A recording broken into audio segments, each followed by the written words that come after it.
உங்களை அணுகவே அணுகாதுன்னு பைபிள் சொல்லுது. அதனால் அந்த வார்த்தையை கொஞ்சம் நம்ம விசுவாசிக்கலாமே. அந்த வார்த்தையை விசுவாசித்து அந்த வார்த்தையை நம்ம பிடிச்சிக்கிட்டு நீங்கள் தைரியமாக போங்க. கர்த்தர் உங்களை கொண்டு செய்ய போகிற காரியம் பயங்கரமாக இருக்கும். நிச்சயமாக சொல்கிறேங்க, நீங்கள் ட்ரை பண்ணி பாருங்கள்.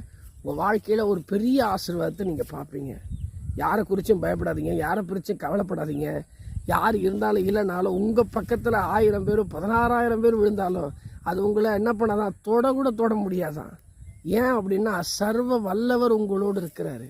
சர்வ வல்லமை உள்ள தேவன் உங்களோடு இருக்கிறாரு.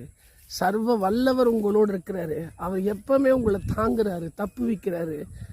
ஆமாம், அதே சங்கீதம் பார்த்தீங்கன்னா 139வது சங்கீதத்தை நீங்கள் வாசித்து பார்த்தீங்கன்னு வச்சுங்களேன்.